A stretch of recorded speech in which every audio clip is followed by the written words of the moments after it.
Here we have a case where the initial symptoms, once addressed structurally, opened up the energies and in a way removed another layer, another veil of what was going on, and revealed that there was some sort of distorted energy flow in the gut, and that was linking to his left knee. Now, he may have not had complaints of knee symptoms now, but if this wasn't addressed, who's to say this might have culminated in full-blown complaints of left knee physical symptoms.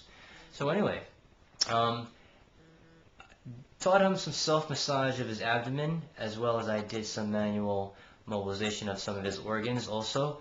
And what that did was that gave more of a frame of that energy that was stagnated in his abdominal region. But it was more of like a flow, like, to be honest, and this is what I told him frankly, it felt like more of like a gas or airy energy that was just flowing. So I told him, he might have a little gas later on after he leaves. So anyway, and that relieves some of the heaviness, dense energies around his left knee. Okay. Now, interesting thing was, people couldn't understand structurally from a manual point of view what I did, but now they're probably asking, what does he mean by this subtle energy? What does he mean by sensing and feeling these energies and these roots and connections, etc.? Well, that's the realm of subtle energy. It's not supposed to be sense perceptible where you can reach out and touch it. It's beyond sense perceptible, and it's what's called in the supersensory realm, so to speak.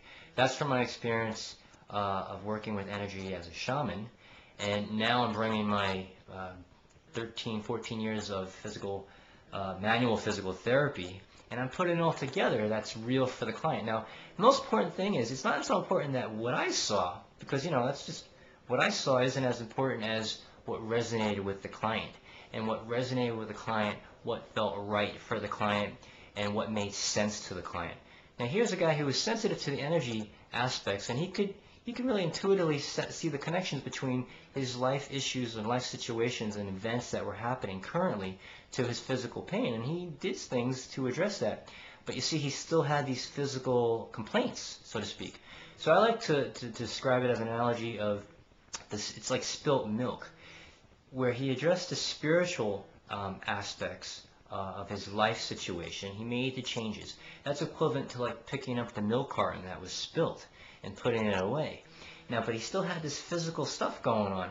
Now, the manual therapy I did with him today, that's equivalent to wiping up that spilt milk on the floor, okay? So if you understand that anything in the material world, anything in matter, is basically comes from the world of spirit, comes from the world of energy. That energy or spirit cannot be expressed unless there is matter. So they work hand in hand. Now, sometimes when people have some spiritual dysfunctions or spiritual pathology, so to speak, where there's just issues arising in their lives that are just that they're not being addressed, so they accumulate and they become stuck, or just dense, heavy energies that after a while interrupt or disrupt the physical makeup or physical organization of the individual, thus physical symptoms. In his case, it was more of a structural. It could also happen viscerally or organ-wise and systemic-wise, and people develop disease or chronic disease conditions. So anyway, in this young client's case,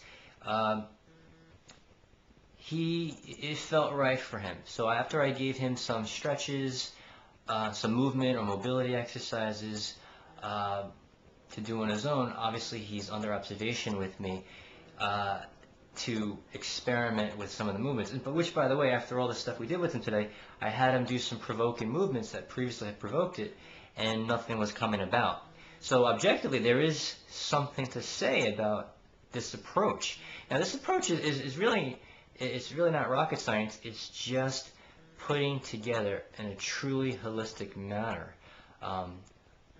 all aspects of a human being, tying in the body, the soul, the spirit, and understanding where those connections, how it's related. So basically, it's taking not just a couple steps, but several steps backwards to get a broader picture of an individual. I bring this case study up so to share with you the potential in changing healthcare today. This is the problem I see with physical therapy and manual therapies like chiropractic and osteopathy and any other manual therapy profession, is that it's lacking a bit in the dynamics of energy, the dynamics of the spiritual components, which is in a higher realm, so to speak, of the nature or makeup of the human being. We can study every aspect of the physical structure, but that'll get you some great results.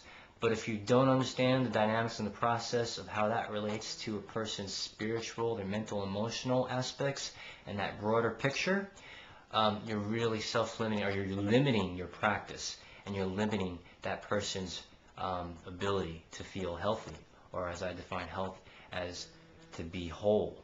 Okay, so that's it for today. If you have any questions about this case study or whatnot, just comment on the YouTube video.